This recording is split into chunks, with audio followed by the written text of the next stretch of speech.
Hello friends, कैसे हो आप सब। चलो let's start doing some questions so that concept will be easier for us. ठीक है, पहला क्वेश्चन है एनसीईआरटी का क्लास 8 का एनसीईआरटी का चैप्टर नंबर 13 और फर्स्ट एक्सरसाइज का फर्स्ट क्वेश्चन है ये। ठीक है, following are the car parking charges near a railway station shop.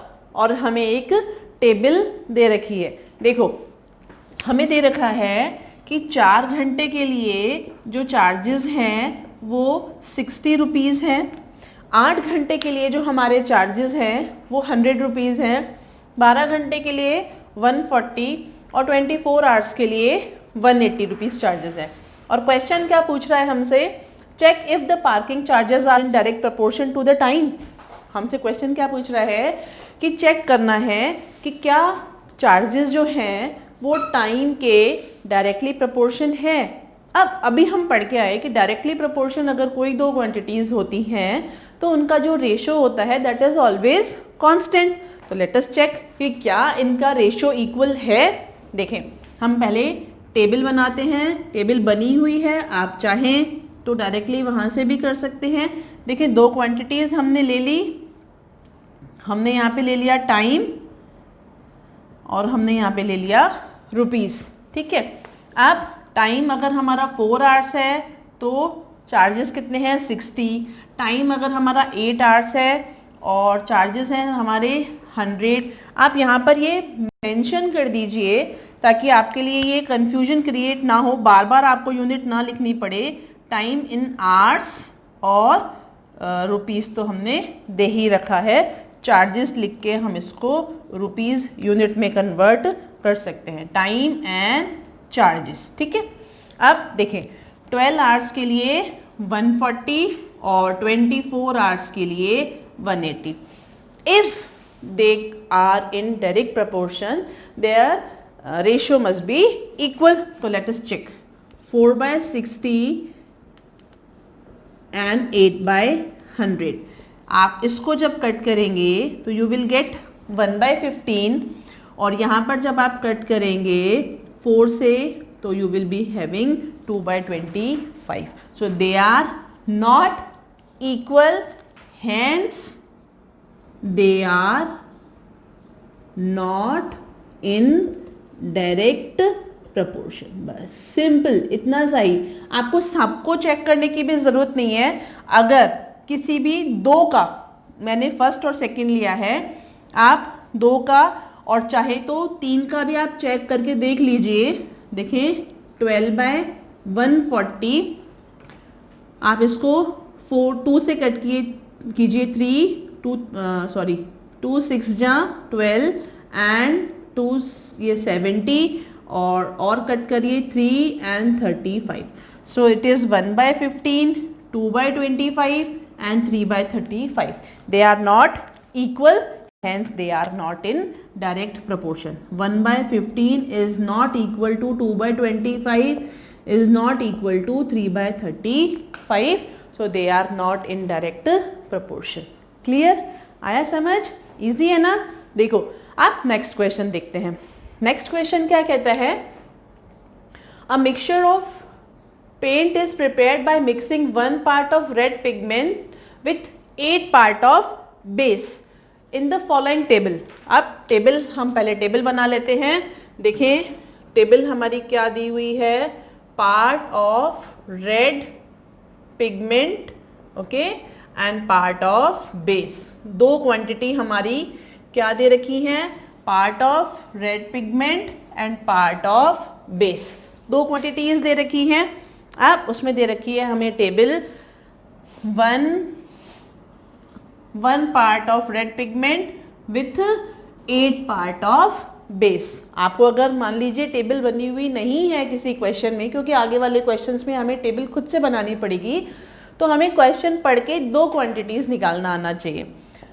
1 part of red pigment with 8 part of base and 4 this is missing, 7 this is missing, 12 this is missing and last is 20।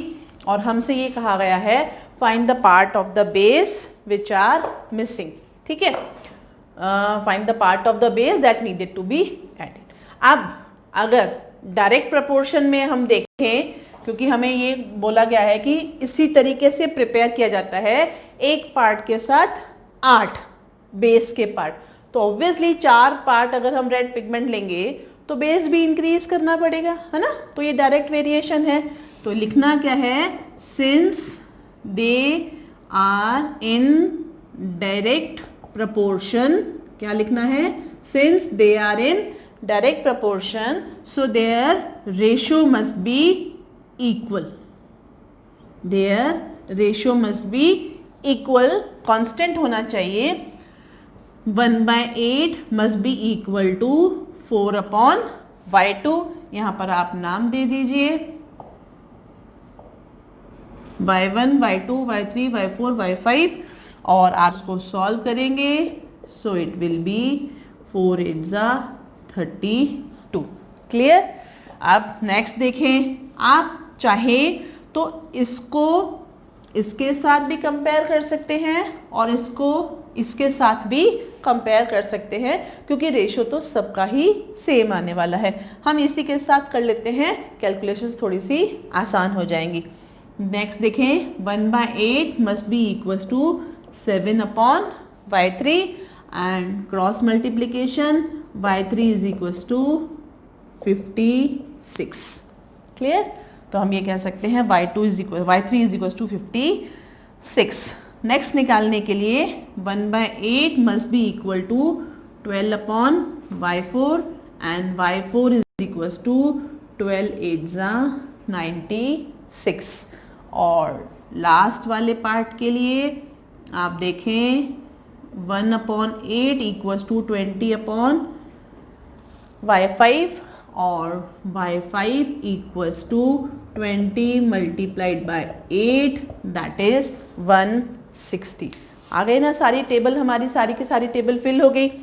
y2 कितना आया हमारे पास 32, y3 कितना आया 56, y4 आया 96 and y5 160। Easy. I hope आपको ये 2 question समझ में आए होंगे। आगे के क्वेश्चंस हम देखते रहते हैं, हम करते रहते हैं, और आप भी अपनी प्रैक्टिस करते रहे। देखो, जितनी ज़्यादा प्रैक्टिस आप लोग करेंगे उतने ही ज़्यादा आप एक्यूरेसी अपने आंसर्स में ला पाएंगे, क्योंकि देखो मैथ सब्जेक्ट ही ऐसा है, इसमें आपको बहुत प्रैक्टिस करनी पड़ती है। लेकिन अगर एक बार आपका कंसेप्ट क्लियर हो जाएगा ना, फिर आपको इसमें बाकी सब्जेक्ट्स के जैसे लर्न नहीं करना पड़ता। कंसेप्ट क्लियर है, फॉर्मूला पता है, फॉर्मूला लगाया और कैलकुलेशन किया। कैलकुलेशन तो हम फर्स्ट क्लास से करते आ रहे हैं, है ना। चलो नेक्स्ट क्वेश्चन देखते हैं। चलो अब 2 क्वेश्चन हमने देखे डायरेक्ट वेरिएशन के, 2 क्वेश्चन हम देखते हैं इनडायरेक्ट वेरिएशन के। ये दोनों क्वेश्चन एनसीईआरटी की एक्सरसाइज 13.2 के क्वेश्चंस हैं। मैंने फर्स्ट जो टेबुलर क्वेश्चंस हैं वो ना लेके क्वेश्चन नंबर 4 और क्वेश्चन नंबर 5 लिया है, सो दैट थोड़ा सा वेरिएशन भी पता चल जाए कि किस तरीके से वेरिएशन होता है क्वेश्चंस में। ठीक है, स्टार्ट करते हैं क्वेश्चन नंबर 4। क्या कहता है क्वेश्चन नंबर 4? देखे, if a box of sweet is divided among 24 children. देखो अभी जैसे मेरे पास 10 चॉकलेट्स थे, मैंने 5 और 2 बच्चों में बांटे थे। यहाँ पर थोड़ा सा इन्होंने नंबर इंक्रीज कर दिया, यानी कि if a box of sweet is divided among 24 children they will get 5 sweets each. How many would each get if the number of children is reduced by 4।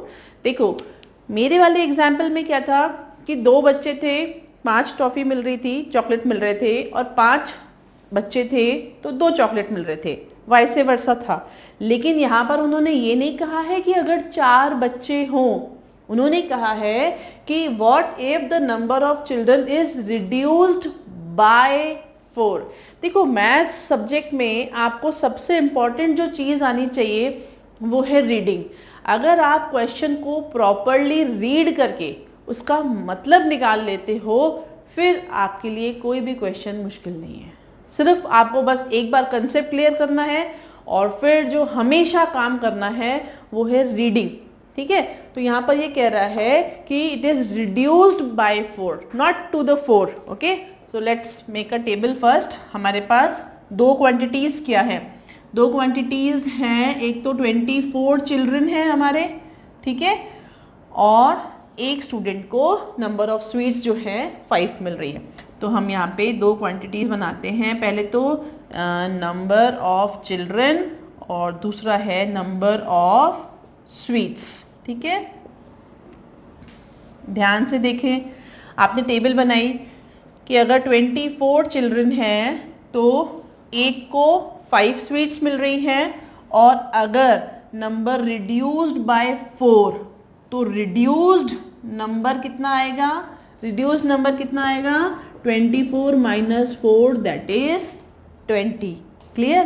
तो क्वेश्चन क्या कह रहा है कि अगर स्टूडेंट्स जो हैं, चिल्ड्रन जो हैं 4 कम हो जाएं, यानी कि 20 ही रह जाएंगे, तो बताओ एक स्टूडेंट को कितने चॉकलेट्स या स्वीट्स मिलेंगे। ठीक है, अब देखो सिंपल से पता चल रहा है हमको कि ये इनवर्स वेरिएशन है, पता चल रहा है ना, क्योंकि सेम एग्जाम्पल है, पहले चॉकलेट थे अभी ये स्वीट्स है, तो ये इनवर्स वेरिएशन है। तो हम इसको करना स्टार्ट करते हैं, कैसे कि since they are in inverse variation, since they are in inverse variation so their product must be equal, उनका प्रोडक्ट जो है that must be equal होना चाहिए। ठीक है, चले वैल्यूज पुट करते हैं हम अपनी। 24 multiplied by 5 must be equal to 20 multiplied by y2 and y2 is equals to 24 multiplied by 5। Transposition आप सबको आता है, 5 4 20, 4 से कट किया 6। So how many sweets each student और each child will get, he will get 6 number of sweets. Easy हो गया ना। सिर्फ हमें ये पता होना चाहिए कि ये डायरेक्ट वेरिएशन का है या इनडायरेक्ट वेरिएशन का क्वेश्चन है। ठीक है, नेक्स्ट देखते हैं, यहाँ पर भी थोड़ा सा ही चेंज है, देखते हैं।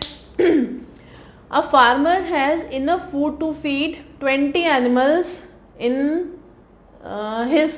This cattle for 6 days। How long would the food last if there were 10 more animals in his field. ठीक है, देखें क्वेश्चन की टेबल बनाते हैं। सबसे पहले दो क्वांटिटीज पता होना चाहिए, दो क्वांटिटीज कौन कौन सी हैं। आई होप अब तक सबने बोल ही लिया होगा मन में। हमारे पास है एक एनिमल्स यानी कि नंबर ऑफ एनिमल्स, और दूसरा है हमारे पास नंबर ऑफ डेज। ठीक है, तो 20 एनिमल्स है अगर उनके पास, तो वो 6 days तक उसको फीड कर सकते हैं, और 10 मोर, देखें ध्यान से, 10 नहीं पूछा है, 10 मोर एनिमल्स अगर आ जाते हैं तो that means 20 plus 10 is equals to 30। ये वाला स्टेप बहुत इंपॉर्टेंट है बच्चों, अगर आपको ये बस ध्यान में आना चाहिए। बच्चे सबसे ज़्यादा जो गलती करते हैं ना, वो यही करते हैं, यहाँ पर 20 है, 6 है, 10 लिखा और क्वांटिटी निकाल दी। ऐसा नहीं करना है, क्वेश्चन को रीड करना है। यहाँ पर क्या आएगा 30, और यहाँ पर हमारा क्वेश्चन मार्क या y2 आपसे पूछा हुआ है। ठीक है, अगेन हम लिखेंगे, क्या लिखा हमने, सिंस दे आर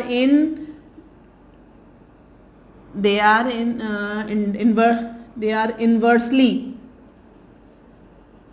प्रोपोर्शनल, आप कुछ भी लिख सकते हैं, since they show inverse variation, since they are inversely proportional, कोई भी आप लैंग्वेज यूज कर सकते हैं। So their product must be equal. ठीक है, उनका प्रोडक्ट इक्वल होना चाहिए, तो 20 multiply by 6 must be equal to 30 multiplied by y2, और y2 को आप सॉल्व करेंगे, 26 32, so you will get 4, y2 equals to 4। तो अगर 10 एनिमल्स और आ जाते हैं उनके पास, तो उनके पास जितना अवेलेबल फूड है वो सिर्फ 4 दिन ही चलेगा, क्योंकि इनवर्स वेरिएशन है। एनिमल्स बढ़ेंगे तो कम दिन चलेगा फूड, है ना। तो आपको बस इतना सा ही इस चैप्टर में इतना सा ही है कि 3 चीज़ें इंपॉर्टेंट हैं। पहली चीज़ इंपॉर्टेंट है कि आपको 2 क्वांटिटीज़ निकालना आना चाहिए कि 2 क्वांटिटीज़ कौन सी है, और क्वांटिटीज़ के बाद आपको प्रैक्टिकल नॉलेज के बेस पर आपको ये तय करना है कि दे आर डायरेक्टली प्रोपोर्शनल और इनडायरेक्टली प्रोपोर्शनल, या डायरेक्ट वेरिएशन है या इनडायरेक्ट वेरिएशन है, दूसरा। और तीसरा, आपको ये फॉर्मूला याद होना चाहिए कि डायरेक्ट में रेशियो कांस्टेंट है और इनवर्स में उनका प्रोडक्ट कांस्टेंट है।